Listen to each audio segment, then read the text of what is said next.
obviously snatched up fresh beers for themselves as well. The bit-back smiles on their handsome faces showed that they plainly understood what was about to go down. They were probably sorry they weren't going to get to be a part of it. MJ leaned over until her full red lips were a breath from Claire's ear. The picture was decidedly erotic, as was everything about the notorious MJ, and Jessie began to feel impatient, hungry. "Try not to kill each other, Charlie," Mary Jane whispered. "Scott's gig is early tomorrow night, and we don't have time to find a new drummer." Jessie watched as Claire smiled but didn't answer. She nodded a goodbye to the others, not taking her eyes off of Jessie.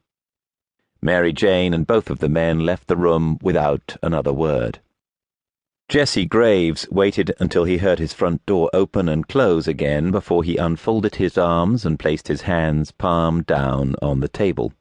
He slowly pushed himself up and watched as Claire's gaze flicked from his face to his broad chest, his powerful arms, and his narrow waist.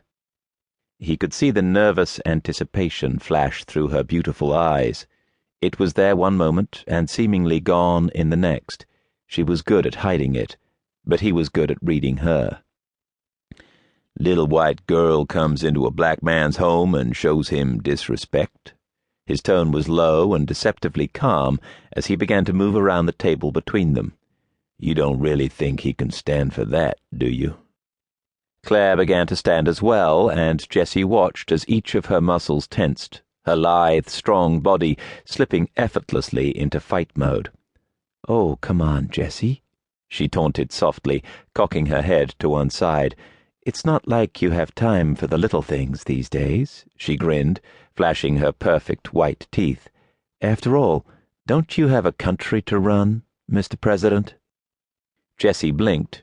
He truly wanted to laugh at that one, but he managed to chew on the inside of his cheek instead. She was in rare form tonight. He shook his head, half in wonder, half in mock reprimand. He continued toward her to close the distance between them, and she had the guts to stay where she was instead of stepping back. "Pretty little bitch, you've got a mouth on you," he whispered when he was standing before her. She had to look up to meet his gaze, and he felt something melt inside. He loved it when she looked up at him like that. It was one of his favorite things in the world. She took a breath to retort with something new, and he moved, like quicksilver, his arms snaking around her body, his lips slanting over hers. His left hand fisted in her thick soft hair, his right hand pressed hard against the delicate curve of her back, shoving her body up against his. She moaned against his lips, and yet tried to push him away with her hands on his chest. It was all part of the game. He was ready for it, of course. He broke the kiss and tightened his grip on her. He glared down at her, his smile rapacious and unforgiving. "Fucking tease me?" he hissed across her lips. He shook his head. "You're in for a long night, baby girl." With that, he stepped back and grabbed both of her wrists in his hands, using the full mass of his strong body to spin her around and then yank her arms up behind her back. She gasped at the attack. He knew she hadn't expected him to do it. He wasn't playing fair. Claire St. James was not a helpless woman. She knew how to fight, how to defend herself. She worked with a trainer 4 times a week for 2 hours each session, and those self-defense lessons were ruthlessly drilled into her head. But Jessie had known Claire for years.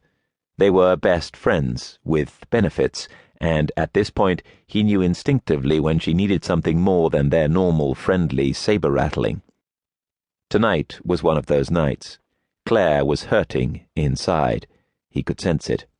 She wore her armor well. Her tongue was quick and her teeth were sharp, but he could see it in her eyes and feel it in the air around her.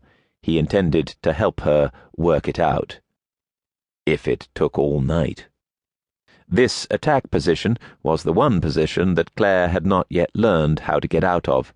He knew that because she'd trusted the information to him a few nights ago while they sat watching the hockey game together. He couldn't have cared less about the game. He just didn't get hockey, but he listened intently to Claire as she confided in him that it was